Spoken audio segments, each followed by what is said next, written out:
მოგესალმებით, ეთერშია კურიერი 12 საათზე ახალ ამბებს ავთოგვასალია გაგაცნობთ.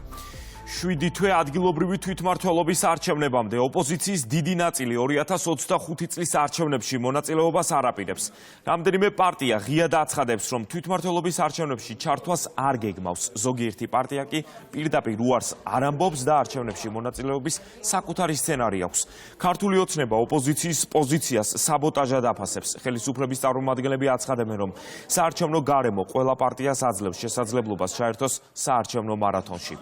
ლელა ჯავახიშვილია კურიერის პირდაპირ ეთერში. ლელა, რა არგუმენტებით ხსნის ხელისუფლების ოპონენტები, რა არგუმენტებით ხსნიან თავიანთ ამ გადაწყვეტილებას? არჩევნებში მონაწილეობის მისაღებად ოპოზიციის მოთხოვნა ჯერ ახალი საპარლამენტო არჩევნების ჩატარებაა. ხელისუფლების ოპონენტები სხვა მოცემულობას არ განიხილავენ და იმედოვნებენ, რომ თვითმმართველობის არჩევნებში არც მათი კოლეგები ჩაერთვებიან. ბარიერგადალახული პარტიები აცხადებენ, რომ ეს არჩევნები გაყალბდება და რომ ისეთ პროცესში მონაწილეობის მიღებას, რომელიც ხელისუფლების შეცვლის შედეგს ვერ მოიტანს, აზრი არ აქვს.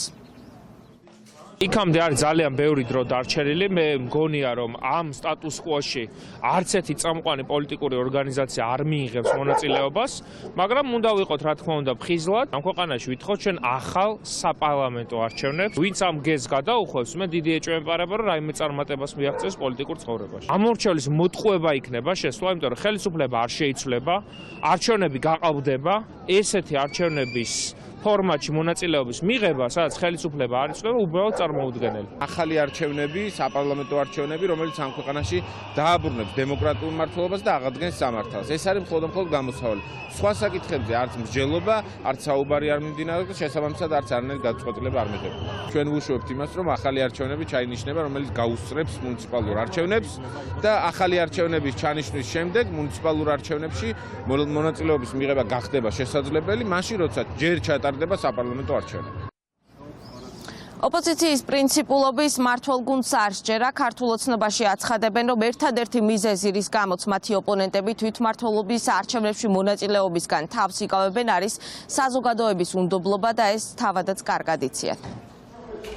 ურეიტინგო და ხელმოწარული რადიკალური ოპოზიცია მიიღებს თუ არა მონაწილეობას თვითმმართველობის არჩევნებზე, შედეგი ფაქტიურად ერთი იქნება, მათ არანაირი ნდობა არ გააჩნიათ საზოგადოების და მათი მხრიდან თუ კი ისინი არ მიიღებენ მონაწილეობას არჩევნებში, მხოლოდ ერთადერთი მიზეზით, რომ კიდევ ერთხელ არ გამოაშკარავდეს ის უნდობლობა, რომელიც რადიკალების მიმართ საზოგადოებას გააჩნია. თუმცა ჩვენ ბევრჯერ გვინახავს მათი ვითომ პრინციპული გადაწყვეტილებები, რომელიც ძალიან მალე შეცვლილა, ამიტომ ნურც იმას გამოვრიცხავთ, რომ თვითმმართველობის არჩევნებისთვის ცენტრალურ საარჩევნო კომისიაში რიგი დადგეს რადიკალური ოპოზიციური პარტიების იქ დასარეგისტრირებლად. თვითმმართველობის არჩევნები რამდენიმე თვეში ოქტომბერში ჩატარდება. მადლობა, ეს ლელა ჯავახიშვილი იყო. ჭიათურაში მიწისქვეშა სამუშაოები აღარ განახლდება. გადაწყვეტილება ჭიათურ მენეჯმენტ კომპანიამ ჯორჯიან მანგანესთან შეთანხმებით მიიღო. კომპანიის დირექტორი მაქსიმ მაზურენკო გავრცელებულ განცხადებაში სამუშაოების გაჩერების რამდენიმე მიზეზს ასახელებს. ავტორიტეტული აუდიტორის დასკვნით ჭიათურაში მადნის მიწისქვეშა მოპოვება წამგებიანია. კომპანიის ფინანსური მდგომარეობა კი განსაკუთრებით დაამძიმა მაღაროების პარალიზებამ. გავრცელებულ განცხადებაში ნათქვამია, რომ გაჩერებული საწარმოების პირობებშიც კი კომპანიას უწევდა და თანამშრომლებისთვის ხელფასის 100%-ის გადახდა, თუმცა კოლოსალური ზარალის ფონზე ბანკებმა კომპანიას სესხის გაცემაზე უკვე უარი უთხრეს. განცხადების მიხედვით კომპანიამ დამატებით უნდა მოიზიდოს ფულადი სახსრები დასაქმებულთათვის კომპენსაციების გადასაცემად. ამ გადაწყვეტილებამდე მიგვიყვანა ავტორიტეტული აუდიტორის DMT-ის მიერ მომზადებულმა დასკვნამ, რომელიც ჭიათურაში მიწისქვეშა მოპოვების ფინანსურად წამგებიანობას ოფიციალურად ადასტურებს. ბოლო წლის განმავლობაში საწარმოების ფინანსური მდგომარეობა უკიდურესად დამძიმდა მოსახლეობის მხრიდან მაღაროების პარალიზების გამო. გაჩერებული საწარმოების პირობებშიც კი გვიწევდა თანამშრომლებისთვის ხელფასის 100% გადაგვეხადა. ამ დროის განმავლობაში ხელფასებს ვიხდიდით მოძიებული სესხებით. ეს თანხა ჯამში 83 მილიონამდე ლარს შეადგენს. სწორედ ამ ყველაფერმა მიგვიყვანა კოლოსალურ ზარალამდე, რასაც დაემატა ის, რომ ბანკებმა ახალი სესხების გაცემაზე უკვე უარი გვითხრეს. ეს გახდა მთავარი ფაქტორი, რის გამოც ხელფასების გაცემა ვერ მოახერხეთ. მინდა განმარტო, რომ CMC პასუხისმგებელი იყო ჭიათურის საწარმოების მართვაზე და მოპოვების თვითღირებულების შემცირებაზე. ამ მიზნების მისაღწევად ჩვენი მხრიდან ახალი ტექნოლოგიების დანერგვის მცდელობას თან დაერთო სოციალური წინააღმდეგობა და შუქრუთის მოსახლეობის მხრიდან მასშტაბური საპროტესტო გამოსვლები, რის გამოც გასული წლის ნოემბრიდან წარმოების სრული გაჩერება მოგვიწია. სამი დღე ამერიკა უკრაინის მორიგ შეხვედრამდე თეთრი სახლის სკანდალური შეხვედრის შემდეგ აუდიენცია საუდის არაბეთში გაიმართება. ამერიკული და უკრაინული მხარეები რუსეთის ომის დასრულებაზე ისაუბრებენ. დონალდ ტრამპი აცხადებს, რომ უკრაინასთან გამკლავება უფრო უჭირს და საბოლოო შეთანხმების მიღწევის კუთხით შესაძლოა უფრო ადვილი იყოს რუსეთთან ურთიერთობა. ლუკა ჩანგელი აგრძელებს თემას. ლუკა, რა განცხადებები გააკეთა დონალდ ტრამპმა ამჯერად? ამერიკის შეერთებული შტატების 47 პრეზიდენტისთვის კვლავ მთავარ ამოცანად რჩება უკრაინაში ომის დასრულების საკითხი. სწორედ ამ კუთხით გაამახვილა მან ყურადღება გუშინ თეთრ სახლში. მედიასთან გამართულ შეხვედრაზე დონალდ ტრამპი ახლა ამბობს, რომ არ არის დროის დაკარგვის შესაბამისი სიტუაცია და აუცილებელი არის, რომ ორივე მხარე, როგორც რუსეთი, ასევე უკრაინა, რაც შეიძლება სწრაფად დასხდნენ მოლაპარაკების მაგიდასთან იმისთვის, რომ დასრულდეს ის კონფლიქტი, რომელმაც ათასობით ადამიანის სიცოცხლე შეიწირა ბოლო 3 წლის განმავლობაში. ტრამპი ასევე ყურადღებას ამახვილებს რუსეთთან ამერიკის ურთიერთობის საკითხზეც. ის ამბობს, რომ ურთიერთობები რუსეთის ფედერაციასთან გაცილებით კარგად ვითარდება, ვიდრე ეს უკრაინის შემთხვევაში შეიძლება იყოს და კიდევ ერთხელ ამჯერად უკვე თეთრი სახლიდან ომში მყოფი ქვეყნის პრეზიდენტს ვოლოდიმირ ზელენსკის ახსენებს, რომ მას ნამდვილად არ აქვს კოზირები იმისთვის, რომ სათავისო წამართოს არსებული სიტუაცია. ის ამბობს, რომ ძალაუფლება ახლა არის რუსეთის ხელში. ეს გამოიხატა მისივე თქმით ბოლო დღეების განმავლობაში უკრაინაზე გაზრდილ თავდასხმებშიც და ის დონალდ ტრამპი ამბობს, რომ ამ შემთხვევაში გასაკვირიც არ არის ვლადიმერ პუტინის ეს ქცევა, რადგანაც დონალდ ტრამპის თქმით ვლადიმერ პუტინს რაც შეიძლება სწრაფად სურს ომის დასრულება. სწორედ ომის დასრულების მიზნით დგამს ის ამ კრიტიკულ ნაბიჯებს. დონალდ ტრამპი ასევე საუბრობს იმ დახმარებაზეც, რომელიც ბოლო 3 წლის განმავლობაში ამერიკის შეერთებულმა შტატებმა გაუწია უკრაინას და ამბობს, რომ ეს გიგანტური ფინანსური ტრანზაქციები, რაც ხორციელდებოდა, არ არის თავად ამერიკის შეერთებული შტატებისთვის მომგებიანი, რადგანაც მას არ აქვს არანაირი გარანტიები ამ თანხის უკან დაბრუნებისა. სწორედ ამიტომ შეიქმნა მისივე თქმით წიაღისეული შესახებ შეთანხმება. თეთრ სახლში ტრამპსთან ახლდა ეროვნული უსაფრთხოების საკითხებში მისი მთავარი მრჩეველი მაიკ უოლცი, რომელმაც თქვა, რომ მთავარი როლი, რაც ახლა ამერიკის შეერთებულ შტატებს ამ მოლაპარაკებებში აქვს, არის შუამავლის პოზიცია და მისივე თქმით, რაც შეიძლება სწრაფად ორივე მხარე უნდა დასხდეს მოლაპარაკების მაგიდასთან იმისთვის, რომ ერთხელ და სამუდამოდ ევროპის კონტინენტზე მშვიდობა დამყარდეს.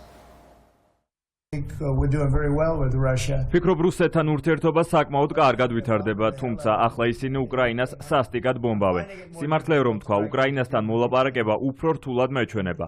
მათ ხელში ძლიერი კოზირები არ აქვთ. როგორც იცით, მომავალ კვირას ან ცოტა მოგვიანებით საუდის არაბეთში შევხვდებით და განვიხილავთ სიტუაციას. მე მგონია, საბოლოო შეთანხმების მიღწევა რუსეთთან შეიძლება უფრო გამარტივდეს, რაც გასაკვირია, რადგან ძალაუფლება მათ ხელშია.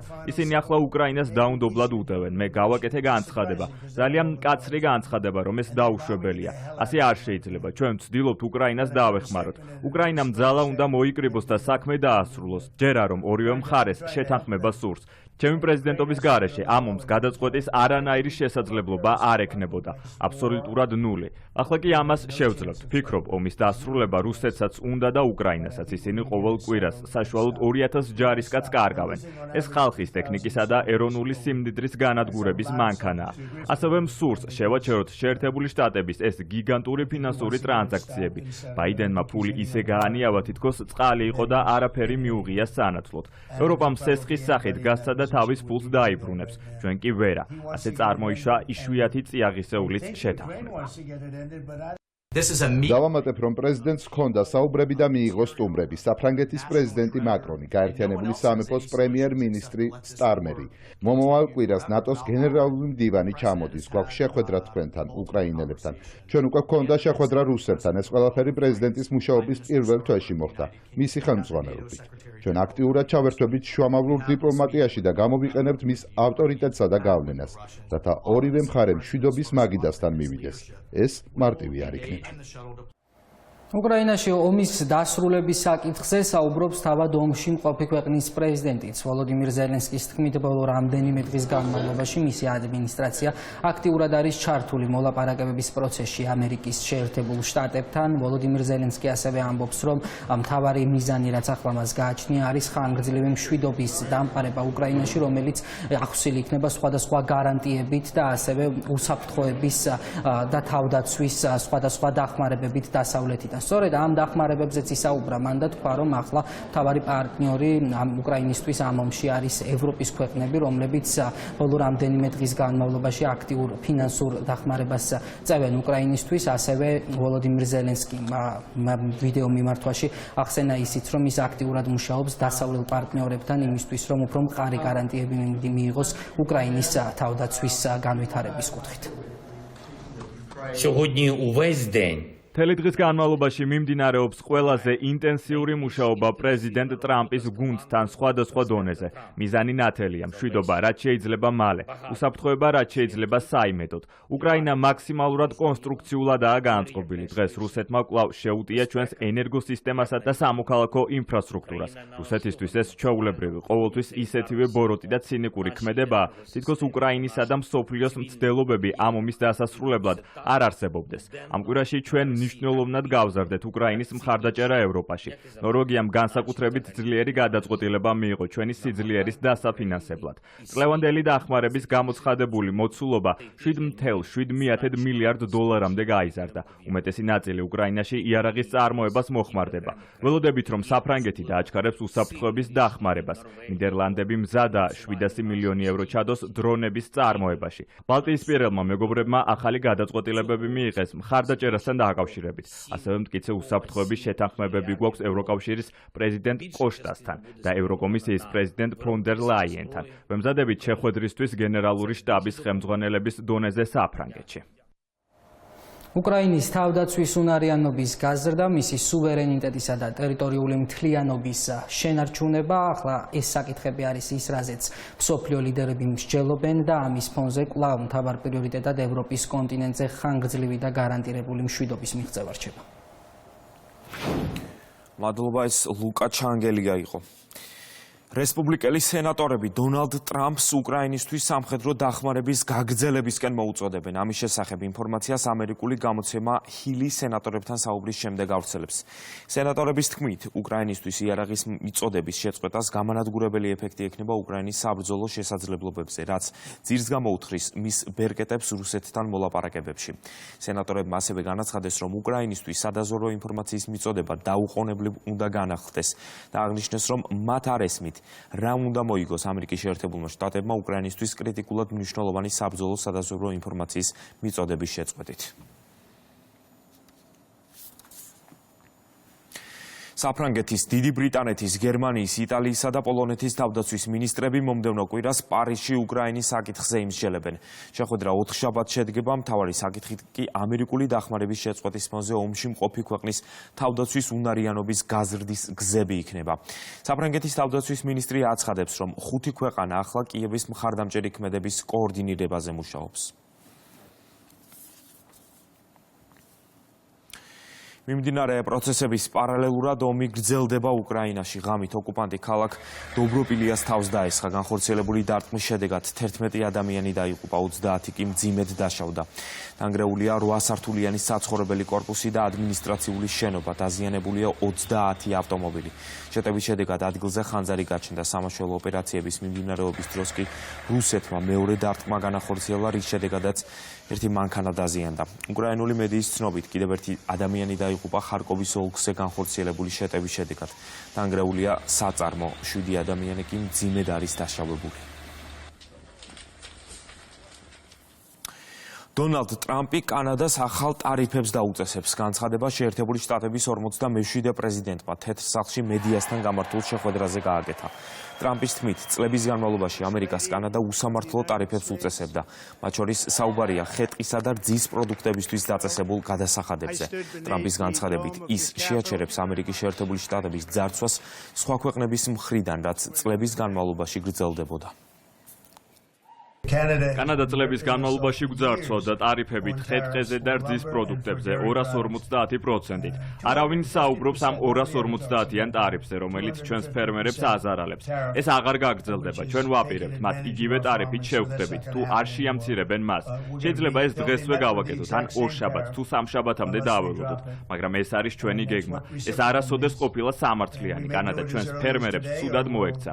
ჩვენი ქვეყანა ყველასგან იყო გაძარცვული, ახლა ეს შეწყდება. ეკონომიკური, ფინანსური და სავაჭრო თვალსაზრისით გვძარცვავდა კანადა, მექსიკა და სია უსასრულოდ გრძელდება. ინდოეთი გვიწესებს უზარმაზარ ტარიფებს, უზარმაზარს. იქ თითქმის ვერაფერს ვყიდით, ეს არის შეზღუდვა. ეძებენ ერთ-ერთ უდიდეს ჩიპების ქარხანას მსოფლიოში, ძირითადად არიზონაში. რუმინეთის ხელახალ საპრეზიდენტო არჩევნებში საკუთარი კანდიდატურა წარადგინა კალინ ჯორჯესკუმ, ინფორმაცია საერთაშორისო გამოცემა როიტერი ავრცელებს. ჯორჯესკუს წინააღმდეგ რუმინეთში გამოძიება 6 ბრალდებით მიმდინარეობს, მათ შორის არის ფაშისტური ორგანიზაციის წევრობისა და საარჩევნო დაფინანსების შესახებ ყალბი ინფორმაციის გავრცელების ბრალდებებიც. რუმინეთში საპრეზიდენტო არჩევნები 2024 წლის 24 ნოემბერს ჩატარდა, რომელშიც ყველასათვის მოულოდნელად 22%-ით დამოუკიდებელმა მემარჯვენე კანდიდატმა კალინ ჯორჯესკუმ გაიმარჯვა. რუმინეთის სასამართლომ საპრეზიდენტო არჩევნების შედეგები რუსეთის შესაძლო გავლენის შიშის გამო გააუქმა. სლოვაკეთში ანტისამთავრობო აქციები გრძელდება. ბრატისლავაში ასობით დემონსტრანტი მთავრობის გადადგომის მოთხოვნით კვლავ შეიკრიბა. მოქალაქეები აცხადებენ, რომ რობერტ ფიცოს მთავრობა პრორუსულ პოლიტიკას ატარებს. თავად ფიცო კი აქციის მონაწილეებს ანტისახელმწიფოებრივ ქმედებებში ადანაშაულებს. სლოვაკეთის პრემიერ-მინისტრის თქმით, დემონსტრანტები არასამთავრობო ორგანიზაციებისა და ოპოზიციური პარტიების ორგანიზებით მოქმედებენ. შეკრებილების მთავარი მიზანი კი მისივე თქმით მაიდნის სცენარის განმეორებაა.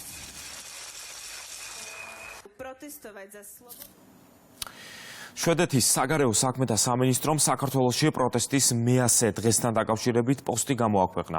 სამინისტრო მხარდაჭერას უცხადებს მომიტინგეებს.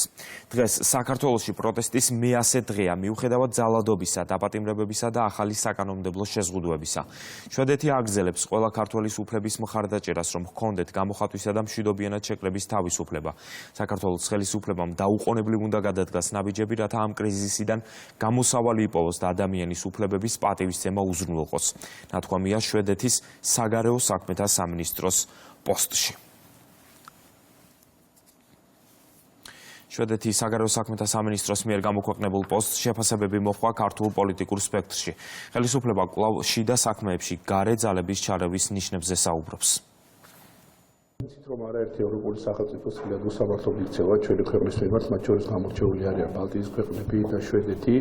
და ყველაზე კარგად გვახსოვს შვედეთის ყოფილი საგარეო საქმეთა მინისტრის დამოკიდებულება მიხეილ სააკაშვილისადმი, ნაციონალური მოძრაობისადმი და ის დაფინანსება, რომელიც მათ შორის შვედეთის მთავრობიდან მოდიოდა ჩვენს ქვეყანაში სხვადასხვა მედიების თუ სამოქალაქო სექტორთან მიმართებაში, რა თქმა უნდა შვედეთის სახელმწიფო შეუძლია გააგრძელოს დღეების თვლა ეს მათი გადასაწყვეტია, თუმცა ჩვენ არ ვთვლით, რომ რაიმე კრიზისთან გვაქვს საქმე, ჩვენ მუშაობთ აქტიურად როგორც პარლამენტი, ასევე მთავრობა და რაც შეეხება ასეთი ტიპის განცხადებებს, რა თქმა უნდა, ეს ერთის მხრივ უნდა ჩაითვალოს ქვეყნის შიდა საქმეებში ჩარევა და მეორე, რა თქმა უნდა, ეს უნდა ჩაითვალოს წახალისებად იმ ძალადობრივი ჯგუფებისა, რომლებიც დღეების განმავლობაში ქვევით, მოლოტოვის კოქტეილების, პიროტექნიკის გამოყენებით ებრძოდნენ ქართულ პოლიციას და ცდილობდნენ ეს პარლამენტის შენობა გადაეცვათ, შემოწირულიყვნენ და ასე შემდეგ. ამიტომ ეს დამოკიდებულება, როგორც გითხარით, არის სრულიად უსამართლო ჩვენ ქვეყანასთან მიმართებაში, თუმცა გვესმის კარგად, რომ ეს ყველაფერი მათ შორის უკავშირდება რუსეთ-უკრაინის ომის საკითხებს და იმას, რომ საქართველოს ხელისუფლებამ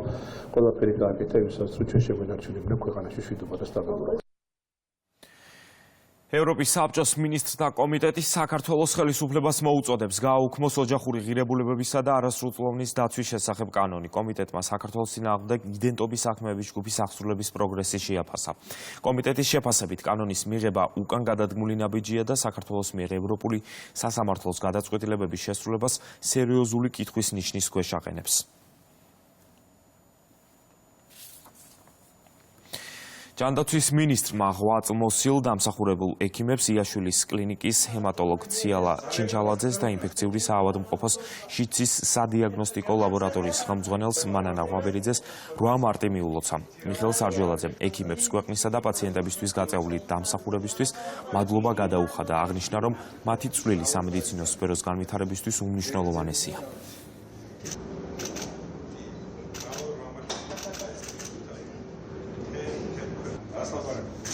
მედიცინის სფეროში მოღვაწე ქალბატონებს, ექიმებსა და ექთნებს ულოცავ 8 მარტს.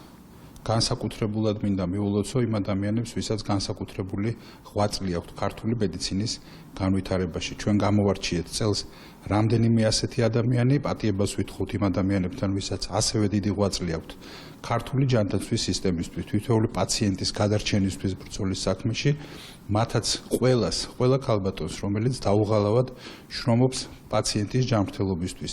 მინდა ერთის მხრივ მიულოცო 8 მარტი და მეორეს მხრივ, რა თქმა უნდა, უსურვო ყოველივე საუკეთესო. გურიაში დიდ თოვლობით გამოწვეული სტიქის სალიკვიდაციო სამუშაოები დასრულებულია. ყველა ადმინისტრაციულ ერთეულთან დამაკავშირებელი გზა სრულად აღდგენილია. გრძელდება შიდა სასოფლო და საუბნო გზების გაწმენდის პროცესი. სტიქით დაზარალებულ მოსახლეობას ჰუმანიტარული პროდუქტი გადასცეს. ზემო სურებში ადგილობრივებს მხარის რწმუნებული და მუნიციპალიტეტის მერი შეხვდნენ. გზების გაწმენდითი სამუშაოები ფაქტობრივად უკვე დასრულებულია. ყველა სოფელთან დამაკავშირებელი ცენტრალური გზა სრულად არის გავლადი. არსებობს ადგილები, სადაც მიმდინარეობს წმენდა შიდა სასოფლო გზების. მთელი რეგიონის მასშტაბით სრულად არის აღდგენილი ელექტროენერგიის და ბუნებრივი აირის მიწოდება. ასევე საქართველოს პრემიერ-მინისტრის გადაწყვეტილებით აქტიურად მუშაობს სტიქიით მიყენებული ზარალის დამთვლელი შესაბამისი კომისია და ყველა იმ ადამიანს, რომელსაც დაუზიანდა საცხოვრებელი სახლი, მაგალითად ჩამოენგრა სახლის სახურავები, სახელმწიფო სრულად უზრუნველყოფს მათ აღდგენას, ხოლო ადამიანებს, რომლებმაც დაკარგეს საცხოვრებელი სახლები, ისინი უზრუნველყოფილნი იქნებიან ალტერნატიული საცხოვრებელი ფართები. სტიქის დაწყების პირველივე დღიდან ჩვენ აქტიურად ვიყავით ჩართული მერიის ყველა შესაბამისი უწყება სტიქის სალიკვიდაციო ღონისძიებებში. კოლ-ცენტრში შემოსული არც ერთი ზარი ჩვენ არ დაგვიტოვებია უყურადღებოდ და მაქსიმალურად ჩვენი თანამოქალაქეებისა და ჩვენი ჩოხატაურელების მშვიდობაზე ვზრუნავდით. ყველანაირი დახმარება მივიღეთ მერიიდან, ყურადღება, ვარჯიდებათ, რაიმე დახმარება, გვერდში დგომა, რა ხდება, მშვიდობა გვაქვს ყველანაირად და რა ვიცი, ნორმალურ ფარგლებში ვიყავით რა, კი ვებძოდა სტიქია, მაგრამ ვებძოდით ჩვენ.